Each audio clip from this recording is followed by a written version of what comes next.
कते के उजड़ गेलै घर साना सार हो बाबा। कते के उजड़ गेलै घर परिवार हो भोला।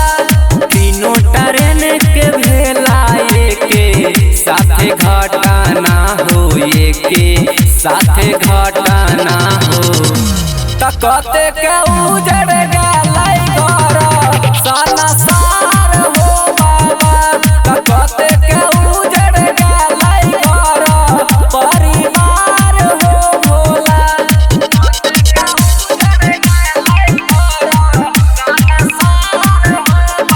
Sachin recording studio Saharsa.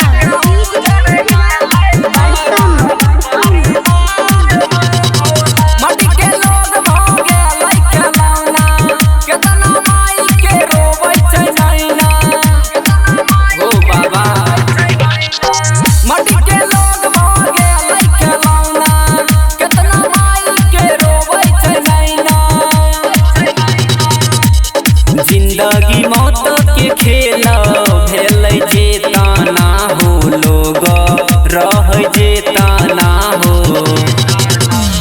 कते के उजड़ गेलै घर साना सार हो बाबा।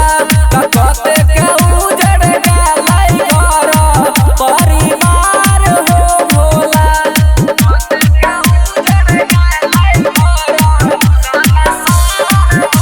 Sachin recording studio Saharsa. कते माई के गोदी सुन भेलै, कते बहिनी के भाई चल गेलै हो बाबा।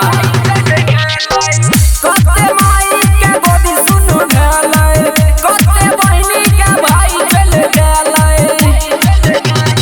अंकित बिकी सुनाबै छ बाबा इहे घटना हो बाबा, इहे घटना हो।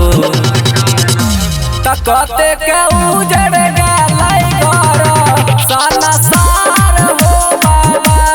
कते के उजड़ गेलै घर परिवार हो भोला। सिक्कू सावरी।